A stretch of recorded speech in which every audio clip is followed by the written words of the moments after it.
Welcome to family village cooking. આજે આપણે બનાવવાના છીએ ભરેલા કારેલાનું શાક. એના માટે મેં 3 મીડિયમ સાઇઝના કારેલા લીધા છે. આ કારેલાને આપણે આ રીતે સમારવાના છે.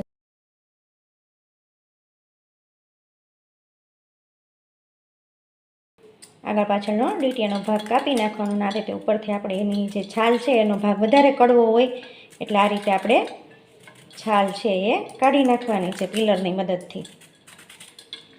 આ રીતે 3 કારેલાની છાલ ઉતારી લીધી છે. હવે આ કારેલાને આપણે એક કારેલાના 3 કટકા કરી લેવાના છે.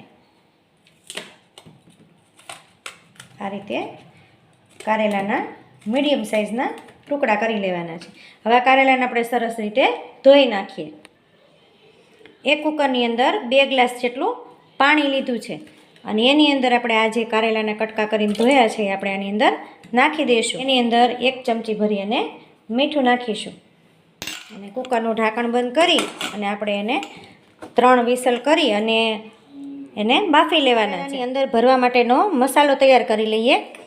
એના માટે 2 ચમચી આખી ભરી અને ધાણા જીરું, અડધી ચમચી હળદર, 1 ચમચી લાલ મરચું, 5 ચમચી હિંગ, 1-1.5 ચમચી જેટલો દેશી ઢીલો ગોળ છે, ધાણા ભાજી અને 1 ચમચી લસણની ચટણી અને અડધું ફાડું લીંબુનો રસ.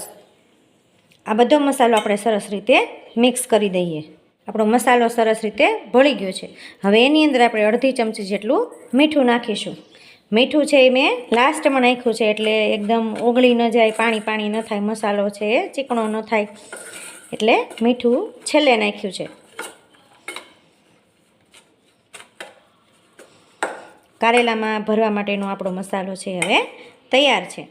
કારેલા આપણા સરસ રીતે બફાઈ ગયા છે. હવે એની અંદર જે આવી રીતે બીજનો ભાગ છે એ બધું આપણે કાઢી નાખવાનો છે.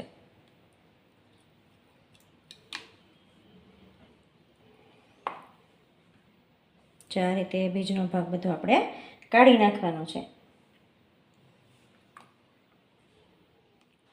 આ રીતે આપણે બધા કારેલાની અંદરથી બીજનો ભાગ છે એ કાઢી લીધો છે. હવે આપણે કારેલાની અંદર મસાલો ભરી દઈએ.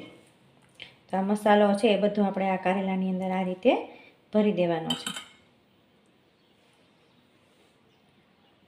હવે આપણે કારેલાના શાકનો વઘાર કરી લઈએ. એના માટે મેં 3 પાવડા જેટલું તેલ ગરમ મૂક્યું છે.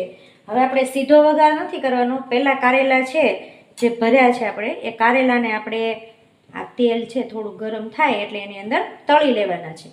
તો જો તેલ સેજ ગરમ થયું છે એની અંદર આપણે આ ભરેલા કારેલા છે એને સીધા સાતળી લઈએ થોડી વાર.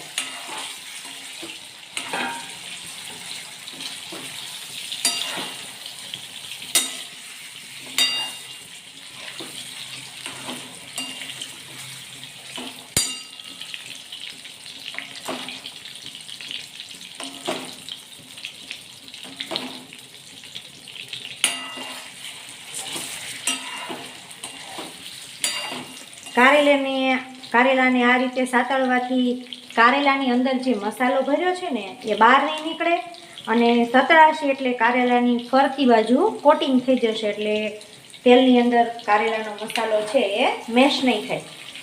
એટલે આ રીતે આપણે કારેલા છે ને થોડીક વાર સાતળી લેવાના છે. કારેલા સતળાઈ ગયા છે. હવે આપણે પાછા એને બાઉલમાં કાઢી લઈએ.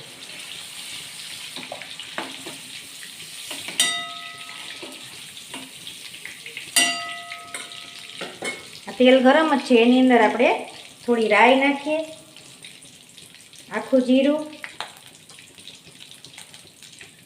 અને 5 ચમચી હિંગ,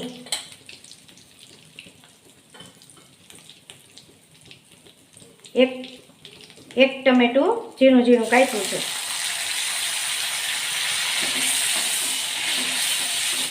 ટમેટાને થોડી વાર ચડવા દેવાના છે. ટમેટા આપણા સરસ રીતે સતળાઈ ગયા છે. હવે એની અંદર આપણે થોડોક મસાલો કરી લઈએ. તો એની અંદર આપણે 5 ચમચી હળદર, અડધી ચમચી જેટલું લાલ મરચું અને 1 ચમચી ધાણા જીરું અને અડધી ચમચી વરિયાળીનો ભૂકો,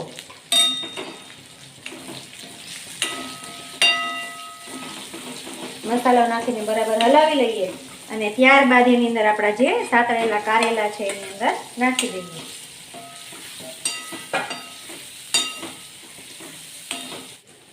શાક લગભગ આપણું સાવ ચડી ગયું છે. હવે આ સમયે આપણે એક નાનો ડોયો ભરી અને છાશ નાખવાની છે.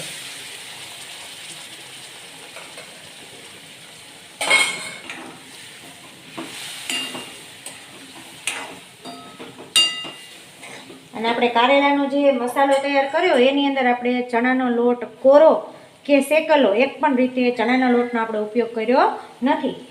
તો આ સમયે આપણે જ્યારે છાશ નાખીને સેજ ગરમ થાય એટલે 1 ચમચી જેટલો ચણાનો લોટ છે ઉપરથી ભભરાવાનો છે.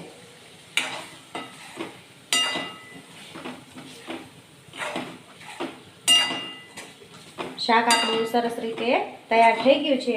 હવે ગેસની ફ્લેમ આપણે બંધ કરી દઈશું અને ઉપરથી ધાણા ભાજી નાખીશું.